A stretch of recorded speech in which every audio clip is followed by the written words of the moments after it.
The British people want answers, so I'm going to ask questions of the Labour Party and several of them. Will the government commit to urgently deporting all guilty foreign nationals involved, including family members who were aware of the crimes and therefore complicit? Wives, sisters, mothers, cousins, if they knew and said nothing, these individuals are just as guilty as the rapists themselves. Will the government commit to stripping citizenship from dual nationals implicated and deport them as well? Race or religion must protect nobody. Will the government commit to pausing all Pakistani visas and foreign aid into the country until the Pakistani government agrees to accept any of its deported citizens that have perpetrated these crimes on British soil, and also imprisons these rapists and their accomplices in Pakistan, however they see fit? Will the government undertake a full investigation into officials who had knowledge of these crimes yet failed to act?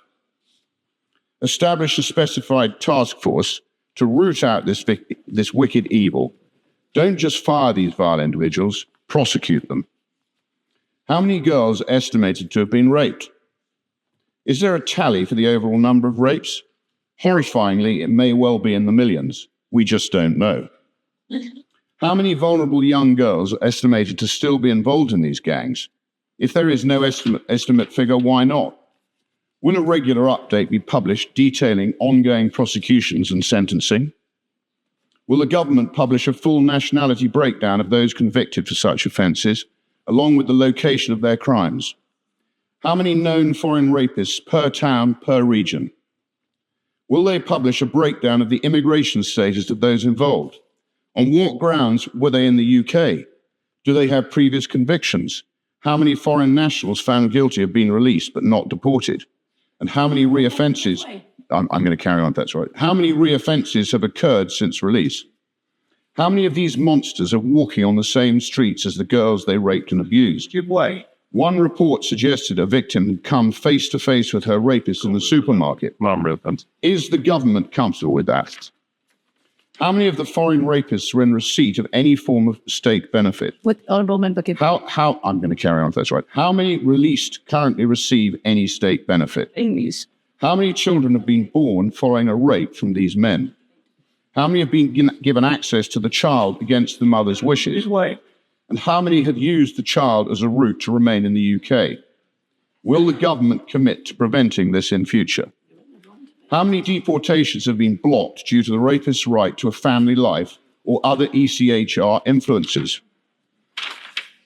Will the government set up a dedicated, confidential and accessible official process for whistleblowers to safely raise their concerns regarding foreign rape gangs, ensuring it is safe, secure and easy to find? Will the government release all court transcripts relating to these cases so the British people can understand just part of the horror for themselves? How many of these documents have been hidden due to the cost of release? This should not be an obstacle to transparency on these trials. Will lifelong sentences now be considered for those British citizens involved in the crimes, but also those in positions of power who acted to cover up the scale of the abuse? Which politicians, local and national, had knowledge of these events but failed to act? Again, going as far as to actively conceal what was truly happening. These are the facts that the British people want to know and the British people deserve to know. All of these questions have also been submitted in written form, and I look forward to receiving open and transparent answers.